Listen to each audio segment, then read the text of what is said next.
How's it going, guys? I was just alerted by YouTube that it's my birthday, apparently, the channel. I thought it was 5 years, but it looks like my first video was actually 4 years ago. I'm having trouble believing that. But so happy birthday to the channel. And I decided to pop on and talk about plant medicine a little bit and my particular, I guess, interpretation or practice or philosophy in regards to these things, and why I don't work with one particular plant, which is often the case with shamans or plant medicine practitioners. Traditionally, usually somebody would be an ayahuasquero, or someone else would be a huachumero, or in Mexico. But there's something that you'll notice about that, and that is that this is it has to do with their location and what's available to them. And I feel that in the modern paradigm, we are a global species and we have global problems, we have global issues, and even beyond the healing and the trauma aspects of psychedelic plant use, which is what we tend to focus on almost exclusively, and for good reason, I think. It's also just that they offer different information, different types of insights. They activate different parts of the brain, and my personal belief is that we are at this juncture in human history trying to do everything we can to ascend up the ladder of evolution as rapidly as possible. We absolutely have to do that because our environment is changing and evolving so fast that without rapid evolution and catalysts to support that evolution, we don't really have any hope of, making adequate adaptations. We have a lot of variables that are coming into play that we've only sort of just now become peripherally aware of, and I don't think that we have adjusted to the era of social media. Even our attention spans are getting destroyed. Something to consider along those lines is that a few years ago, maybe 10 years ago, I think I was watching an interview with Bob Weir from the Grateful Dead, and he was talking about how they had done a study on MP3s versus analog, vinyl, I think specifically, but even CDs.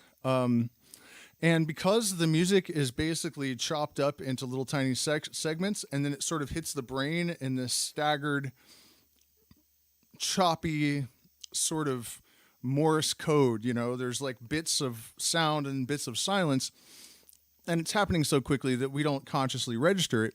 But the study concluded that it's actually shredding our mind and causing anxiety, and it's actually very bad for you. And if you think about the short attention span as it relates to social media, basically the same thing is happening with our attention span. This very rapid reconfiguration every few minutes. People are sitting and scrolling through YouTube Shorts and TikTok and whatnot. You're stressing yourself out on a major level, and it's very common knowledge that the attention span is shrinking.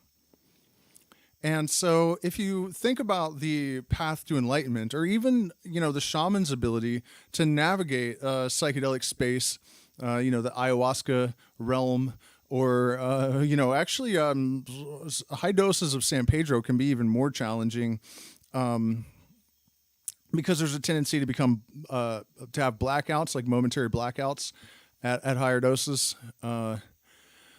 So, the fundamental thing, whether you're talking about Buddhist meditation or the focus of the shaman at high doses, which is really where you extract the deepest information, this is the most profound space.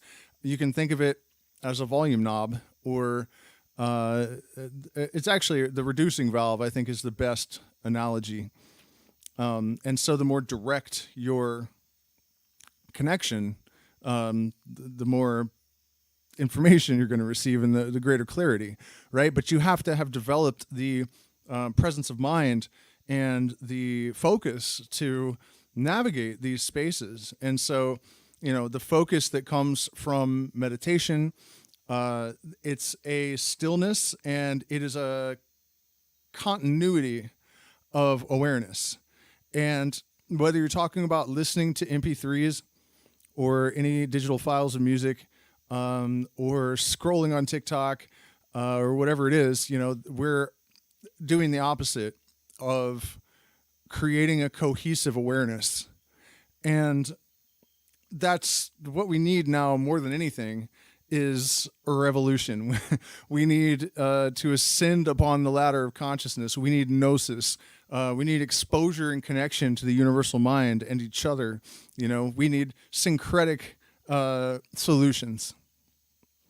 It is through syncretic solutions that we will achieve the level of consciousness and the presence of mind to do what we have to do relative to the new evolutionary paradigm that we find ourselves immersed in, like it or not. We're being shot out of a cannon into a digital hyperspace, and a spiritual hyperspace simultaneously. And then we have these other variables that are moving around on us. We're not sure exactly how they're going to sit, and where they're going to land. But we all are aware that AI is coming into play, and we don't know exactly what that's going to mean. There's a lot of fear and confusion around that, which is, uncertainty, fear, confusion. Uncertainty may actually be the biggest one. The unknown is the great fear of most of humanity. This is the factor that really allows most of the manipulation from the part of government and, the propaganda machines. But, those are more dissonance patterns. So you can add that on to the digital music and TikTok and all of the other stuff that is wearing on our continuity of awareness. And so, we have to accelerate our development in order to prepare for quantum computing that is, going to merge with AI. And then we have new DNA storage that's going to facilitate, massive computational advances. And there's a weird implication, I think, of combining, DNA with artificial intelligence. That seems like a baby step towards something almost unthinkable. And I think, we really have to be aware of the possibility that a merger, this is, Timothy Leary was talking about this in the late 1960s, certainly in the 1980s, about the possibility of the merger of consciousness and synthetic intelligence like AI. And so I guess, what I'm getting at with all that is that there are stages to the process of spiritual growth and spiritual development. And before we find ourselves hurtling along this trajectory of the unknown and with these catalysts, yeah, I'm doing all right, Shamsa. Thank you. Driving us off into the unknown, we have to be clear and prepared and far more grounded in our identity than I think many of us are. And so there is a process that needs to occur. And it seems to me that the stages of that process are first to clear out our emotional closet, our emotional travel bag, to get rid of our dissonance, so that we can have a realistic perception of who and what we are. And when we know who and what we are, then we know what kind of environment and what kind of circumstances we need in order to flourish, in order to even survive, really. When you consider the how drastic and rapidly the dynamics in our world are changing, we have to be clear, and that starts with the emotional processes. And so that's where ayahuasca comes in. But I think there's a lot of misconceptions, and a lot of damage is actually coming from a misapplication of ayahuasca. And that is mostly driven by the New Age and pop culture beliefs and ideas about spirituality and ayahuasca. We are expecting too much of the medicine on its own. We're not, the belief in energy healing, for example. It's not that energy healing, I'm not saying it's absolutely not a thing, but there's more to it than just allowing a shaman to influence your energy in a circle with, as many as a few hundred people. I've seen these ceremonies like that. And this is, again, where we come back to the syncretic approach to all of these things. Ayahuasca needs direction. People need a certain type of support. It needs a certain type of navigation that, is informed by other disciplines like psychotherapy. And there are a lot of people that are starting to catch on to this and realize that we have to have an integrated approach if we're really going to get the greatest investitures from our efforts with these medicines. And speaking of what's going on, Grand Rising, Lana, Grand Rising. Yeah, well, there's definitely something rising. So yeah, I mean, that's the thing. But it does, in my opinion, the ayahuasca is probably the place to start when it comes to integrating the shadow, finding out about the shadow, shining the light in the places where we have refused to look or have been unable to see. It has to be done very intelligently. And speaking of all this plant medicine, we have had a hitch in our plans. We were going to try to move out to the coast to move our retreats, and partly because the jungle, it's not the Amazon rainforest, but the jungle up there goes all the way to the ocean. And then there are no sharks in this part of the ocean, but great surfing. And there are islands right off the coast that have penguins and manta rays. And we're talking about in Ecuador. It blew me away to find out that there are penguins in Ecuador.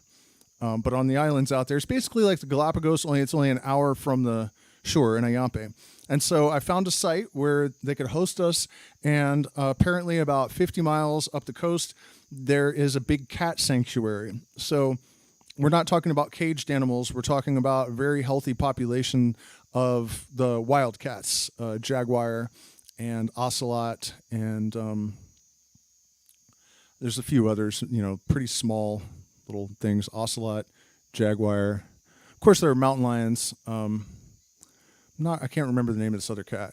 But anyways, I like the idea of being close to those cats, and we need a larger population for our son because he's getting older and he needs to socialize. So we thought we were getting $10,000 from the COVID stimulus because we didn't apply for it because I don't like government handouts, and we didn't have a social security number for our son. And then so we made all these plans and then found out that we're not eligible because he didn't have a social security card. So we're staying in the Amazon for a little bit longer, and I'm going to extend the retreats through November and December.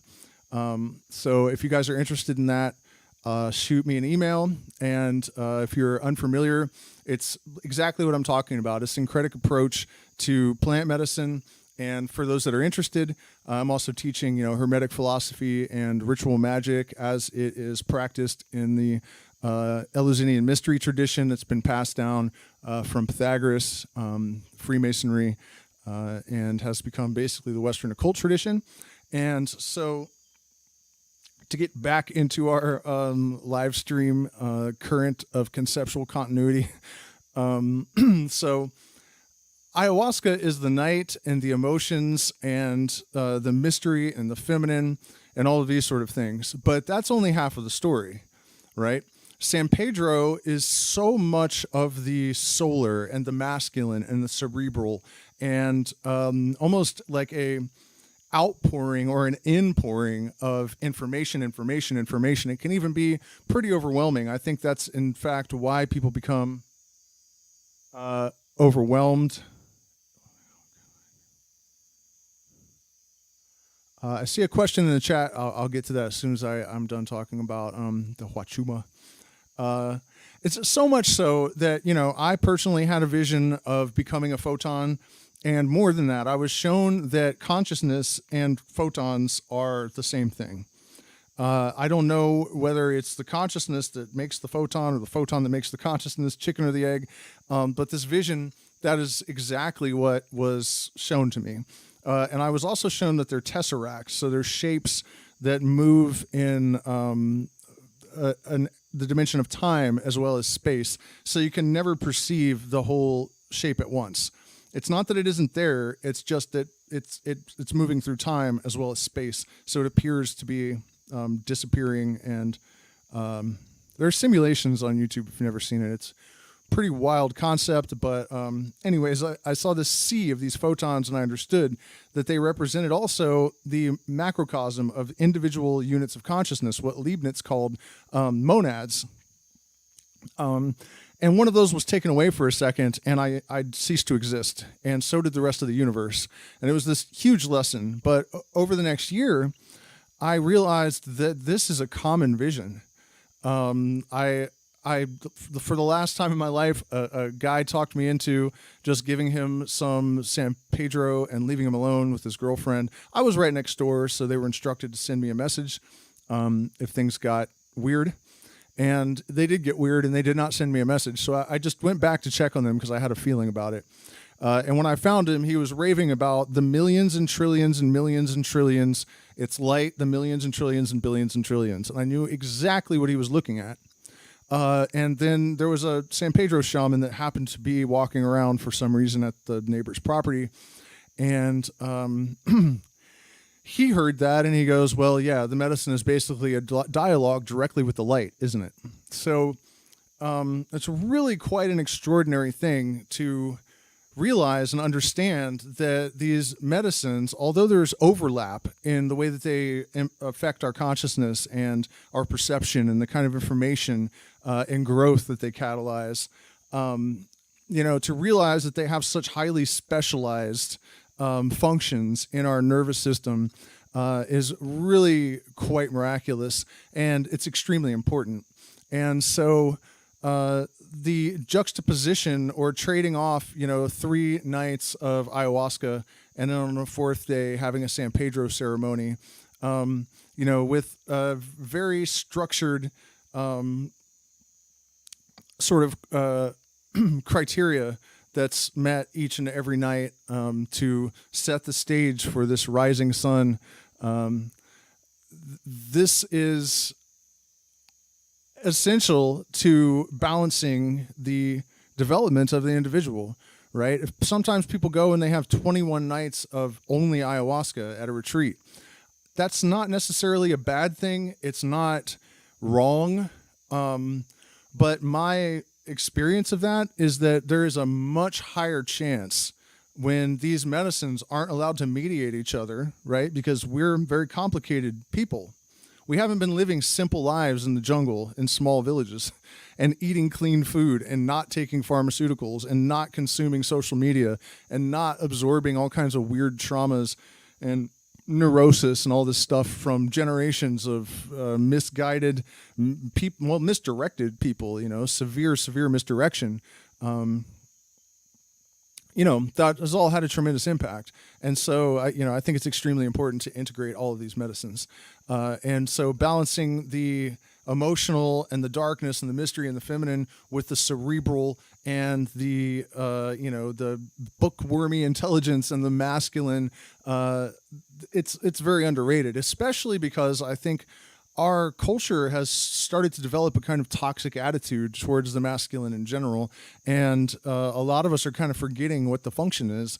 And one of the greatest errors that I feel I see in the spiritual sphere, almost universally, is that when people break out of the matrix mold, they want to disregard the rational. They want to disregard the intellectual. They want to abandon their skepticism in favor of an excessive openness. And so they become this sort of muddle-headed mystic with wind blowing through their ears. You can hear it whistling. And that's not the objective. The objective, as you know, it is described in the Western mystery tradition, is to balance the pentagram. All the points of the pentagram brought into balance. So you have the 4 elements and spirit, the quintessence or the 5th element. And all of these have to be given equal attention and brought into balance. And I think, you know, it's probably fair to say that intellectual laziness is nearly ubiquitous in not just this generation, but going back many, many years. I mean, there was a trend in anti-intellectualism in the United States. You know, it's not cool to be smart. When I was a kid, I remember Slash from Guns N' Roses lying through his teeth, saying that he didn't know any music theory and he had no idea what he was playing when he was up on stage because that was cool, you know, when in fact, A, it wasn't true, without a shadow of a doubt, and it didn't help anyone. It misled all these kids that wanted to be Slash, including me, into thinking they could just, you know, make stuff up on the guitar and they would be a rock star or whatever. And it applies to, you know, every aspect of our intellectual life. Certainly not just people that aspire to be rock stars. It was definitely, you know, something that would be ridiculed to try to pursue intelligence for the sake of intelligence. You know, we even associate it with like nerdiness and geekiness and all that. Why? You know, way better to be cool and smart. And I'm sure anyone watching my channel knows all this, but it doesn't hurt to reiterate and remind people, you know, because we all can step up our game. And, you know, I observe that a lot, that people tend to overcompensate. You know, we no longer believe in the matrix reality, but so now we completely disregard science and you have no need for critical thinking or skepticism. And, you know, people don't use the proper criteria to evaluate their spiritual beliefs and they don't know how to be objective about these things. And then once you become invested in the idea that, okay, before I was asleep and now I'm awake, and you just want to believe everything you think is required of you to believe. People are programmed to try to meet the expectations of whatever demographic they're trying to impress and they're trying to fit in with. So people make the mistake of climbing out of one box and climbing right into another box. And it may serve you for a while. It might make you happier for some time, but eventually you're going to start running into the fact that you have not actually integrated truth. You know, you have not discovered the real ontological framework of the universe. You have just fallen into another profit-driven paradigm. And it's true that, you know, the New Age movement and a lot of the pop culture spirituality these days is driven by marketability. And that's why there's so much woo and so much that is overpromised. The idea of the law of attraction and manifesting and all that, everybody wants to believe it. Right? So, you know, people don't necessarily want to hear that of all of the information in the universe that you're going to sift through, maybe 1% of it is actually useful. Maybe 1% of it is actually true.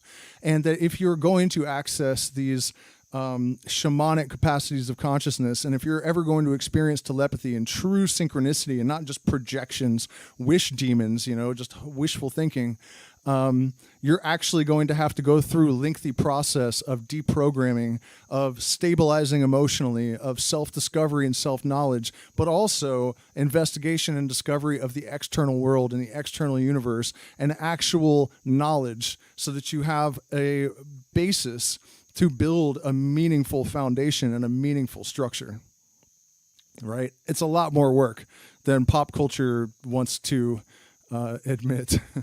You know, and then, okay, so you have all of this emotional awareness coming from ayahuasca, and you have a bunch of information and understanding and light being shined into your consciousness and illuminating all the recesses of your shadow. But in order to sustain a new type of consciousness, you have to upgrade the hardware. And that's where things like psilocybin and even LSD, a lot of plant medicine people don't like to hear this because they think it's synthetic. It's actually not. Real LSD is semi-synthetic. It's basically extracted from a mushroom partially, and then the empty parts of the chemical skeleton are sort of filled in. So, you know, if it's actually, it is possible to make it fully synthetic, but generally it's a semi-synthetic chemical. And the reason I'm mentioning it partly is that for certain conditions like addiction, it's actually the best. Because what you have to do to get rid of habits is repattern the neural pathways. And the compound that is actually the most efficacious at reorganization and re-imprinting is not ayahuasca, and it's not psilocybin, and it's not San Pedro. It's LSD. So, and in fact, I managed to quit a 20-year smoking habit with about 2 hours of pranayama and 100 micrograms of LSD or so. But what I was actually getting at, and as this pertains to our retreat, psilocybin is second best. And I think it has other benefits because there's something called the entourage effect with these plants. So if you were to extract just the DMT from, say, what is it, acacia, which one? Mimosa hostilis, right? If you don't do a great job and you have a bunch of fats, plant fats that come out, they are actually bonded to a whole bunch of other alkaloids that are not DMT. And the effect is extremely noticeably different. In fact, the closer to the pure white spectrum that the DMT becomes, the less colorful, the less body load.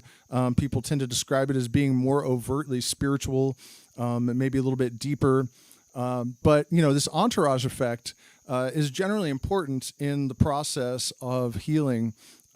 So it actually has turned out that mushrooms have other compounds, baeocystin and harmalas, similar to the ones found in ayahuasca, not in huge concentrations, but I'm willing to bet that they have some kind of function and some kind of purpose. So just taking note of that. But that is an essential part of the process, I think. So strategically integrating mushroom ceremonies throughout the month-long retreat is, part of the way that we make sure that we have the neuroplasticity and the receptivity to actually retain the information and to make sure that the lessons that we receive from ayahuasca and San Pedro actually stick. And then we also have, the nights where we actually just take psilocybin and quite a bit of it. And that's just an entirely different experience. A lot of times we'll listen to like modern music and jam bands and stuff because those experiences are extremely important in their own right and in their own way. Something I think that we really undervalue is the psychedelic culture that the United States created. The culture around the Grateful Dead and that whole California West Coast acid culture. There's a lot of different types of insights and understanding that sort of bubbled up through that medium that a lot of plant medicine people aren't aware of, and they don't, they would benefit from reading some Timothy Leary, I think, and having a few, LSD sessions, maybe in Humboldt County somewhere. I'm going to stream live music tomorrow night. I'm also going to do another stream tonight because I have suddenly been made aware of a whole lot of stuff. Issues with, I think, the censorship on YouTube and TikTok and everything has gone up quite a bit. And I'm suspecting that they have somehow integrated the algorithms with AI so that they can pick certain keywords that they are shadow banning really, really intensely. In fact, I'm going to make a video where I'm going to show the metrics from some of my videos that have like 50% likes and 300% watch time and only like 50 views. If you have numbers like that, it should be in the millions unless they go down. But that's like crazy high, and they'll get like 50 views and then completely stop with 300% watch time. So, and it's not just about supporting me because I'm a shadow ban creator. I think we really need to have a collective awareness that this sort of stuff is happening, that's what's going on. But tomorrow I am definitely going to stream music. I am going to drink some mushroom tea and do another, what did I call it? Well, live psilocybin music performance. So where were we at in the whole plant medicine thing? Yeah, so that's basically it, And I also use guayusa, bobensana, uña de gato. There's just so many levels of negating the effects of our toxic modern world on people. It has to happen on so many different levels. You can't have chronic autoimmune conditions and developing cancers and whatever else going on in you physically. And here in the jungle, there is a medicine for just about every modern ailment. That doesn't really actually mean that. By the way, you guys hit the like button, share, subscribe, support us on Patreon. And later I will thank all the new patrons. We've had quite a few. So you know what I mean? We have uña de gato to kill the inflammation and to help the brain become more receptive to these compounds that are inundating it with good intentions. And, it's also really important to have access to your dreams and to be able to remain lucid in them.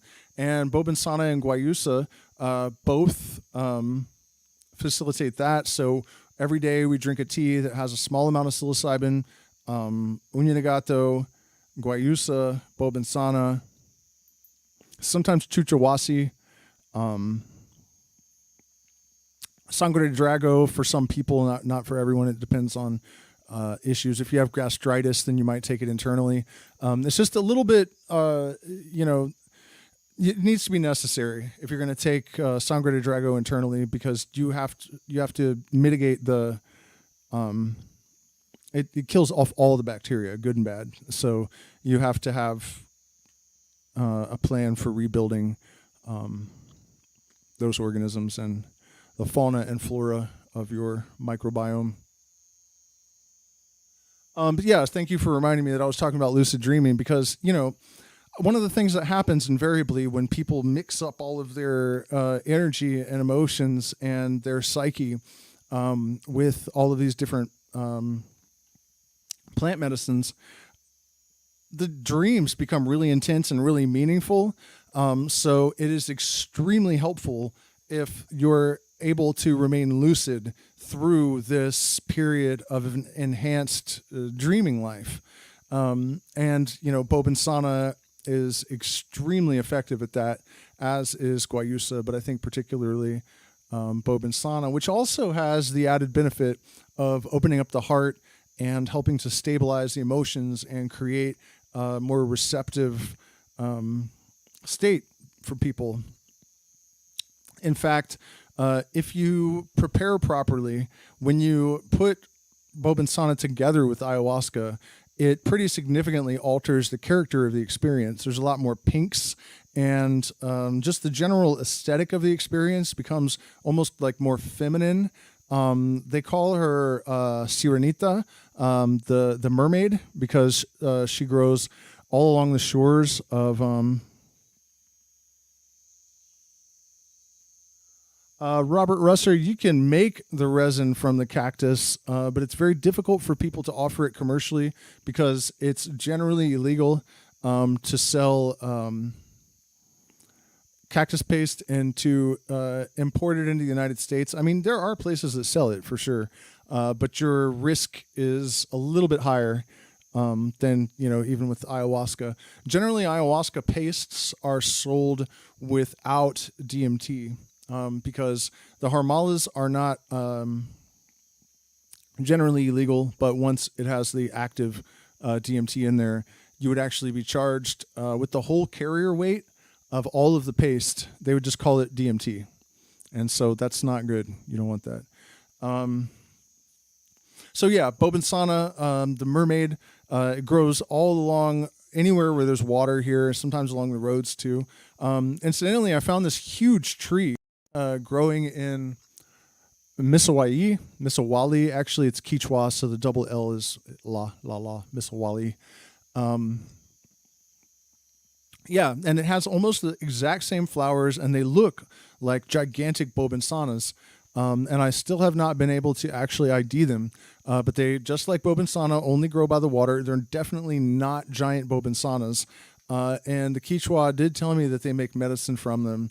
but I haven't gotten a lot of information. So that's one of those mysteries I'm hoping to solve while I'm still here in the Amazon. Yeah, Robert, if you watch my San Pedro video, I kind of explain it's pretty easy. Once you make the tea as normal, and then just boil the water off. And when it starts to get low, turn the heat down so that you can concentrate it without burning it.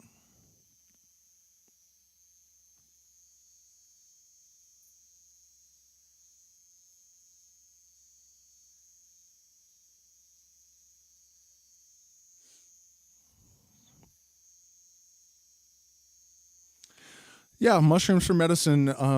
That's definitely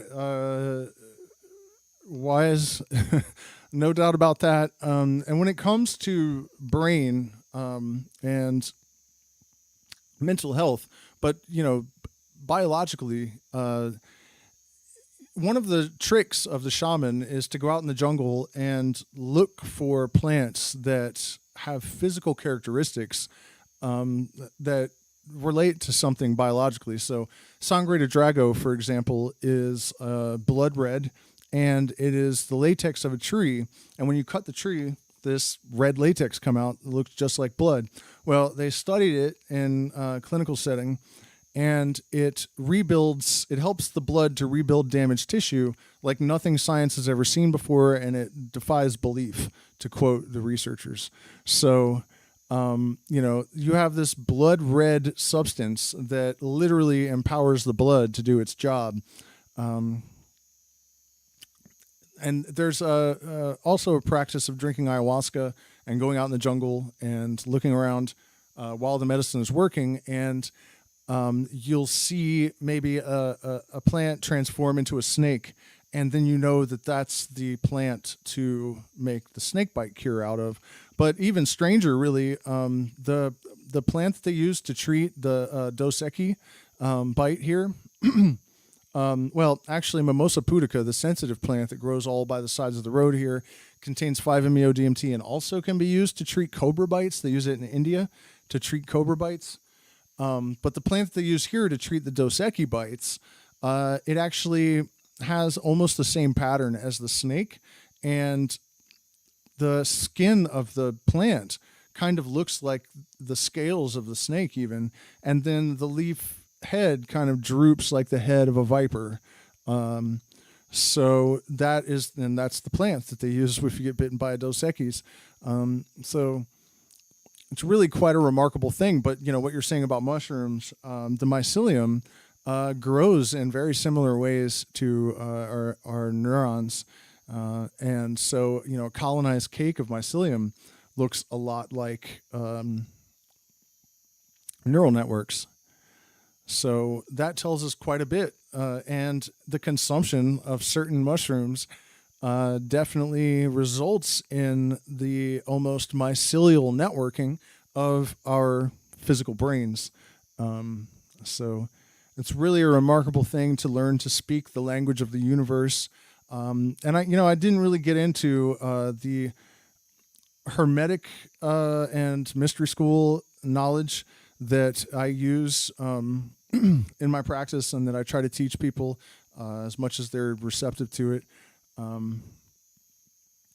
It's basically the same idea as this reading the jungle and learning to communicate with the universe, but you're looking at a different subset of the structure. So you're looking at the physical laws more, and observing systems to extract sort of allegories that are indicative of universal truths that you can use in any setting, really, pretty effectively. So I'm going to wrap it up because I'm doing another stream in a bit. So you guys, please don't forget to hit the like button, share, subscribe, support us on Patreon. And we still have a couple spots open for September, which is coming up close. But, if you come for the last 2 weeks, you still have a month to tell your job to bugger off. And, the Amazon is amazing. And there's a lot of you guys in this community that have been there for years supporting us. So I'd really like to see you down here. And then if people book for November and December, we're going to go ahead and continue. Since we're not going to be able to move to the coast as quickly as we would like, we may as well continue with the healing work that we are doing in the jungle. It's really hard to imagine leaving. But, you know, I always wanted to live in the Amazon when I was a kid, and my partner was gracious enough to come here and live in the jungle with me for, I guess we've been here over 3 years now. So, you know, she wants some more interaction for our son Nagual, and I'm sure that that's the right thing to do. So I realized that I have to go to a more populated area. Ayampe is still very quiet and kind of remote. It's near Montanita, so if you want to party, it's just 15 minutes away to a completely lawless environment where anything and everything is accessible anywhere at all times, 24 hours. Relatively safe considering all that as well. But Ayampe is a very sleepy surf town.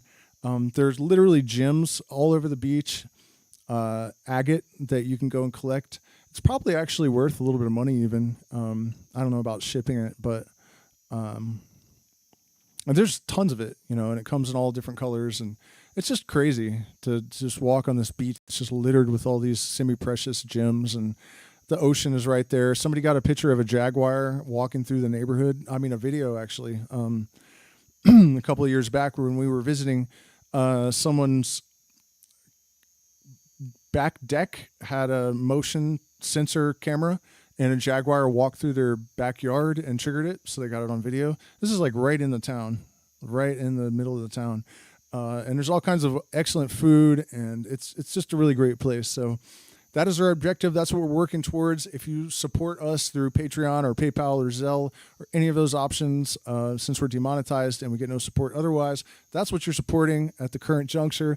Our work here in the Amazon, we try to benefit the indigenous tribes where we live as well. You know, most of our money goes back into these communities. So it's a great way to give back, supporting Illuminostic. And also our retreats employ all of the people around us. So that's something that really makes us happy, because these people have lost a lot of their livelihood and a lot of their freedom. It wasn't us specifically, but our cultures and our industry have, you know, ruined their rivers to the point where they can no longer fish for survival. The second growth, you know, where it's not primary rainforest, it doesn't have the same animal population. It doesn't have the same constitution of different plants and medicinal plants. You have to go up higher in the mountains where we live, really, to find much ayahuasca, chalipanga, chuchawasi, cascarilla, all these plants that the indigenous need for medicine. You have to go up much higher. They say that there are like 18 species of monkeys around here, but it's not really true. There's really only the tamarine monkeys and occasional howler and spider monkeys. Mostly you have to go much deeper in the jungle. So things have really been destabilized here. And, you know, once you've lived here for a while and you realize how paradisical it must have been 200 years ago, when there's food, fruit, all kinds of amazing, delicious fruit all over the place. You know, rivers full of fish, psychedelic plants everywhere. The temperature's always perfect. Oh, how can you help psychedelic society with chemistry? Well, you know, I can't really advise you, because what I would advise you is not necessarily legal everywhere. And so I have to be careful about that, you know what I mean? But I guess, you know, one contribution that you can make is to find a way to be a legal part of the legal supply chain and provide safe and pure compounds for therapeutic applications. And also you can learn, I would read Feikal and Teikal by Alexander Shulgin if you haven't already. phenethylamines I've known and loved, and tryptamines I've known and loved. And you can look at the work that he was doing, and then you can look at ways to make recombinations of different alkaloids and different chemicals, compounds, and engineer things with specific purposes. 2CB, for example, is sort of a MDMA LSD hybrid, and for certain therapeutic applications, it's going to be more effective than either MDMA or LSD. So there's always the possibility of engineering new compounds, looking for ways to make them with low toxicity, lessening the side effects of the various compounds, and coming up with novel new compounds that maybe can be efficacious for applications where there is nothing effective at the present moment. So I'm going to go have some dinner so I can pop on and rant about the New World Order and all of the crazy censorship and all the crap that's going on, and, you know, teach people as much as I can about the ancient Chinese art of fuck woo, which is, PHUKWOO, fuck woo. The ancient art of discernment, so that we don't. I've lost some friends that have just gone off the deep end with New Age spirituality to the point where I just can't even stand to interact with them anymore. It's just so obnoxious and so brain dead. And it's sad, because we need all of the best intellects we can get. I am genuinely trying to contribute to or cause on my own, some degree of revolution, whether it be in a pocket or at large, but I'm trying to mobilize people and bring people together and create community and integrate skills and resources so that we at least can create safe havens for people that are of a certain disposition and a certain type of consciousness that is desperately needed in this world. And the censorship and oppression that is currently increasing, we all need to be aware of and take steps to circumvent the effects of it. So I'll see whoever wants to attend the next live stream in about an hour. For the rest of you, good night. Thank you so much. Please hit the like button, share, subscribe. Consider supporting us on Patreon, Zelle, or PayPal, because we are demonetized. And so put an awful lot of time into this. It's very helpful if you guys support us. So we'll see you again soon.